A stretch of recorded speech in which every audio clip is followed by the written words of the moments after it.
He left Nigeria with a dream, hoping to build a future for his wife and son. Years later, he returned a billionaire, only to find his family living in suffering, betrayed by the people he trusted most. This is the story of Emeka, Chioma, and their son Obinna, a journey of love, betrayal, courage, and redemption. Before we continue, please like this video and subscribe to this channel. Emeka stood at the airport, the roar of engines and chatter of travelers swirling around him, but all he could hear was the rhythm of his own heart, loud, anxious, and full of hope. In his hands, he clutched a small leather bag, containing only the essentials, but inside him burned a fire bigger than any luggage could carry. Chioma stood in front of him, her eyes glistening with tears she refused to shed openly. She had always been strong, his rock, the woman who believed in him even when he barely believed in himself. Today, though, the weight of his leaving pressed heavily on both their hearts. "Emeka," her voice trembled, barely above a whisper. "Are you sure about this? New York City. It's so far away. So many things can happen." He took her hands in his, feeling their warmth, their familiarity, the connection he had cherished for years. "Chioma," he said gently, his voice steady though his chest ached. "I have to do this. I have to build a future for us. For you, for Obinna."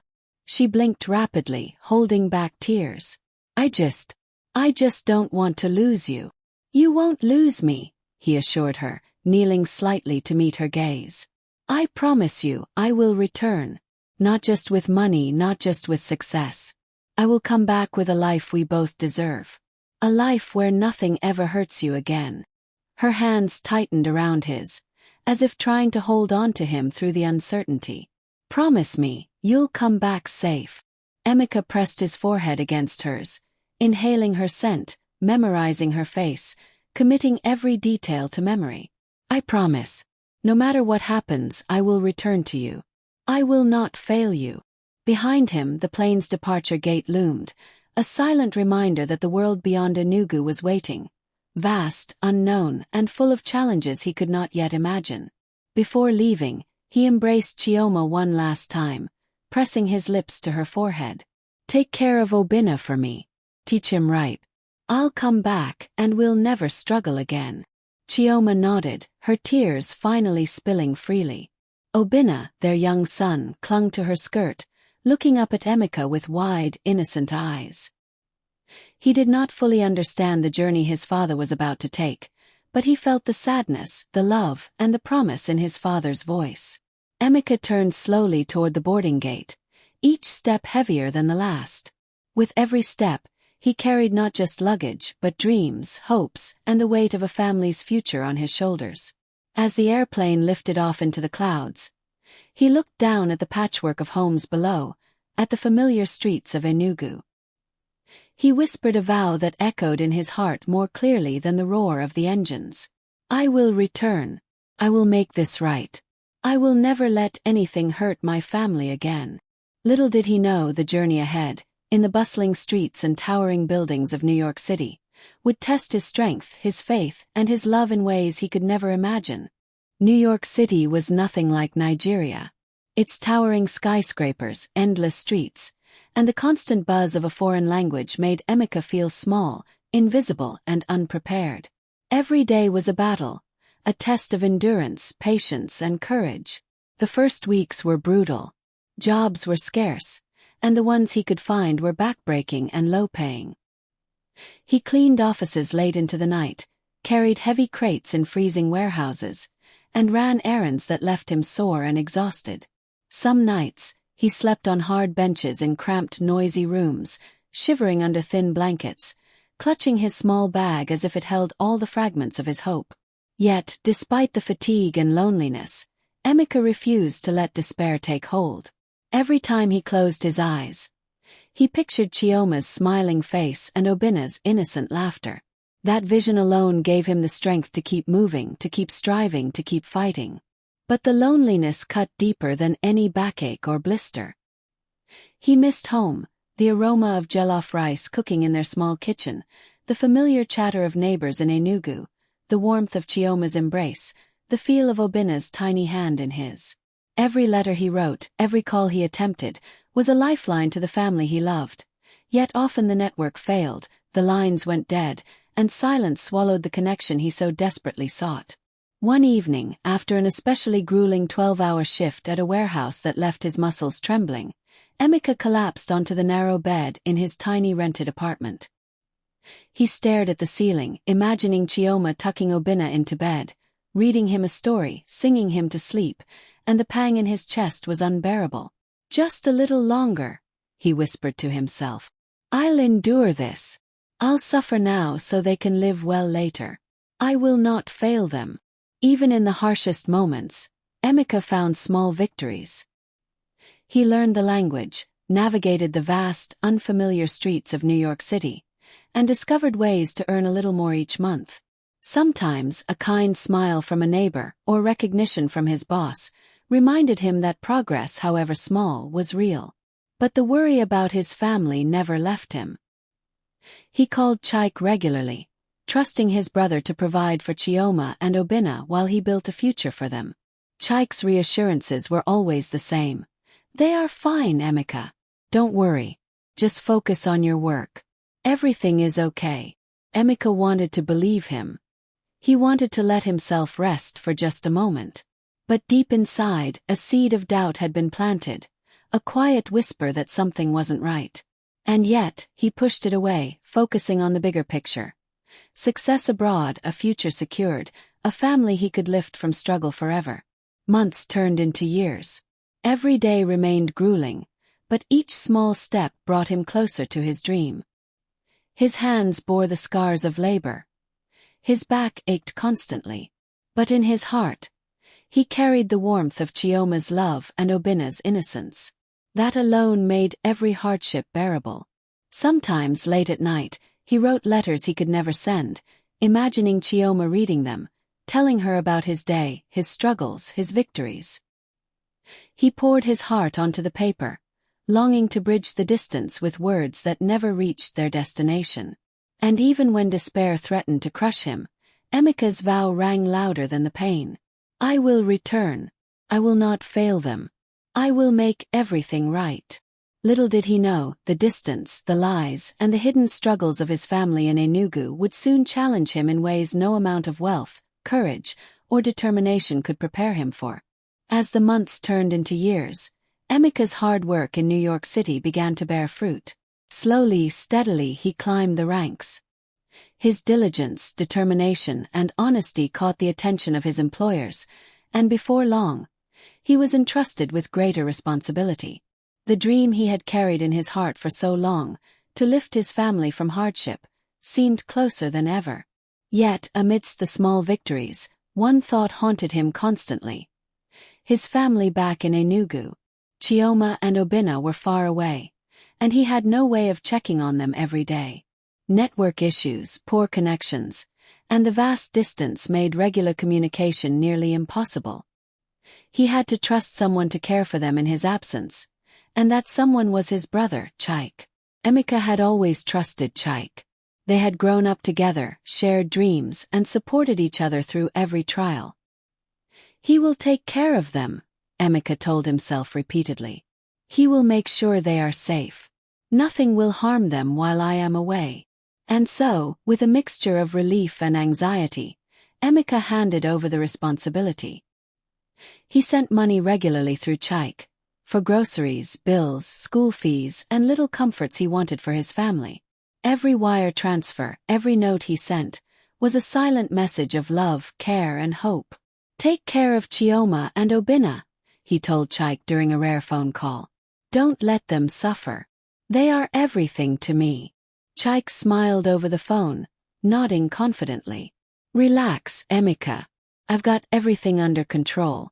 You focus on your work. They are fine." Emeka wanted to believe him. He forced himself to trust, to focus on the business deals, the late nights at the factory, the long hours he toiled in New York City. But a tiny seed of unease had been planted in his heart. Sometimes, when calls went unanswered or messages returned with errors, a pang of worry stabbed him. But each time he voiced it, Chike reassured him. "Don't stress yourself, Emeka. Everything is fine.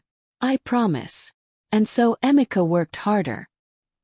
He pushed himself beyond exhaustion, skipping meals, sleeping on uncomfortable benches, and enduring every hardship, convinced that his family was safe and that soon he would return to them with enough wealth to erase every struggle they had endured. But as the months stretched into years, subtle signs began to surface. Occasionally, he heard rumors from acquaintances back home, whispers about unpaid bills, about Chioma struggling, about Obinna going without things that should have been provided. These whispers didn't align with the money he had sent. He tried to dismiss them, telling himself, "It's just gossip." Chike said everything is fine. They are fine. Yet the unease persisted. Something didn't feel right. The voice in his heart whispered questions he didn't dare ask. Was Chike really taking care of them? Had Chioma been suffering without me? Had Obinna gone hungry when I thought he was fed? The thought of betrayal was unbearable. And yet, the possibility could not be ignored. Despite the doubt gnawing at him, Emeka continued to pour himself into his work. Each day, he imagined the moment he would finally return home to Enugu, open the door, and see his wife and son thriving, their faces radiant with joy and relief. That dream became his oxygen. Every brick he carried, every hour he toiled, every risk he took in New York City was for the promise of that day. But life has a way of testing even the strongest hearts. And little did Emeka know, the very person he trusted most, his own brother, had begun weaving a web of deceit, one that would shatter the illusion of safety and leave Emeka facing a betrayal so deep, it would shake the foundation of everything he believed about family, trust and love. Emeka's journey of struggle had taught him patience, endurance, and resilience. But the trials that awaited him back home in Enugu would test his heart in ways far more painful than any hardship he had endured in New York City. And in the quiet nights, as he wrote letters he could not send and whispered promises to Chioma and Obinna that they could not hear, Emeka felt the weight of something he could not yet name, a shadow looming over the family he loved more than life itself. Months passed, and Emeka's life in New York City grew busier. His business ventures were finally showing signs of success. He had begun to rise above the exhaustion and struggles of his early years, earning respect, recognition, and slowly, wealth that could transform his family's future. Yet no amount of achievement could silence the worry that gnawed at him, the worry for Chioma and Obinna back in Enugu. At first, staying in touch had been simple enough. Phone call here, a message there. He trusted Chike to send updates, pictures, and news of their well-being. But soon, the network between New York City and Enugu became unreliable. Calls would drop mid-conversation. Messages went unanswered. And letters, the letters he poured his heart into, sharing dreams, hope, and love, often never reached their destination. Emeka felt the distance as a physical ache in his chest. Each failed attempt to reach his family made his heart pound with anxiety. He could almost hear Chioma's quiet voice, almost feel Obinna's small hands in his, yet reality offered nothing but silence. Every time he asked Chike for reassurance, the same answer came. "They are fine, Emeka. Don't worry. Just focus on your work. Everything is under control." And Emeka wanted to believe him. He forced himself to trust, to push aside the doubts that whispered at the edges of his mind. But doubts, once planted, grow quietly, relentlessly. Emeka began noticing subtle discrepancies in the messages he received through Chike. Small hints that did not align with what he expected. Missed school fees, bills left unpaid, neighbors quietly complaining about Chioma struggling to provide basic needs. Each small piece felt like a prick to his heart, yet Chike always smoothed things over, brushing away any concern. One evening, Emeka sat in his modest New York City apartment, staring at a blank wall as the rain tapped softly against the window. His hand shook slightly as he clutched his phone, the screen glowing faintly in the dark. He had called Chike 3 times that day, but each call ended the same way, disconnected or Chike answering with practiced calm. "Everything is fine, Emeka. Don't stress yourself." Emeka sank into a chair, his mind wandering to the life he had left behind. He imagined Chioma cooking quietly, wiping away tears she never let him see. He imagined Obinna falling asleep with hunger gnawing at him, his small stomach empty while Emeka struggled thousands of miles away in a strange land. He had come to New York City to create a better life for them, yet the silence and uncertainty gnawed at him more than any hardship he faced abroad. Nights became long and restless, filled with worry that no amount of labor or wealth could erase. And still he worked tirelessly. Each brick he moved, every late night at the office or factory, every risk he took in business, was fueled by the same vow he had whispered at the airport years ago. I will return. I will make everything right. I will never let anything hurt my family again. But as the years passed, that vow began to feel like both a lifeline and a burden. The inability to reach Chioma or Obinna made the distance unbearable. Every unanswered call, every failed network connection, every silence from home became a shadow over his heart.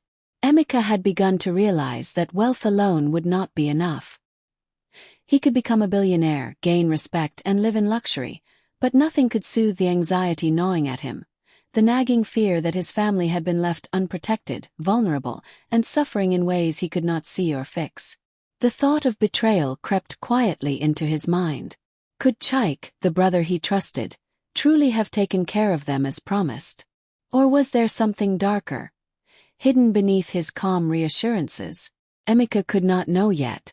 All he could do was continue his journey, pushing forward, driven by a relentless need to fulfill his promise.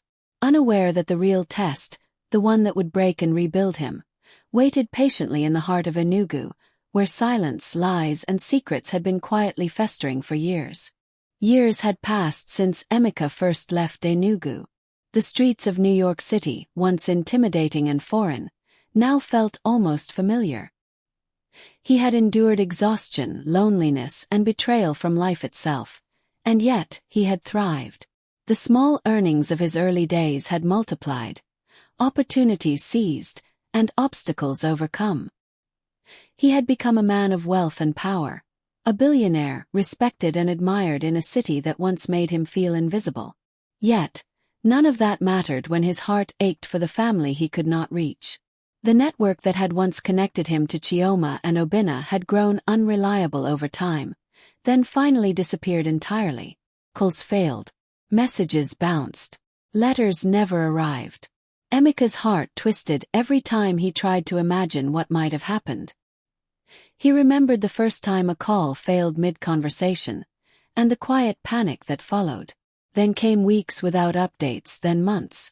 Each passing day felt like a weight pressing down on his chest, a reminder that he had left them in the hands of someone he trusted, Chaik, and now had no way of knowing if they were safe. Emeka refused to give in to despair. He channeled every ounce of his energy into his work. Every deal, every investment, every risk he took was fueled by the single burning thought: I will return. I will make everything right. But the silence from home gnawed at him relentlessly. Every night, he would sit by the window of his office, staring at the glowing city lights of New York City, imagining Chioma waiting, Obinna playing outside their home in Enugu, hoping against hope that his family was still alive, still safe, still waiting for him. Emeka's wealth had grown beyond imagination. He could buy homes, lands, and companies, yet none of that wealth could replace the sight of Chioma's smile, the sound of Obinna's laughter. Money could not heal the pain of absence or fill the void left by years of separation. One evening, after a long day of meetings and negotiations, Emeka received a vague message from a mutual contact in Nigeria. It was brief, cryptic, and troubling. Emeka, things are not as your brother says. Be careful. The words struck him like a blow. His heart raced. His palms went cold. The thought that Chaik might have betrayed him, that the family he loved more than life itself might have suffered in silence, became impossible to ignore. He knew then that his journey was far from over. Becoming a billionaire had been only the first step. The real battle awaited him in Enugu, where silence, lies, and betrayal had festered in his absence. Emeka sat in his New York City apartment long into the night, staring at the city skyline. The moonlight glinted off the glass of the skyscrapers, casting shadows that mirrored the unease in his heart. He whispered the vow again, louder this time, as if saying it aloud could summon the courage he would need. "I will find you. I will fix this. Nothing and no one will stop me from bringing my family back to the life they deserve."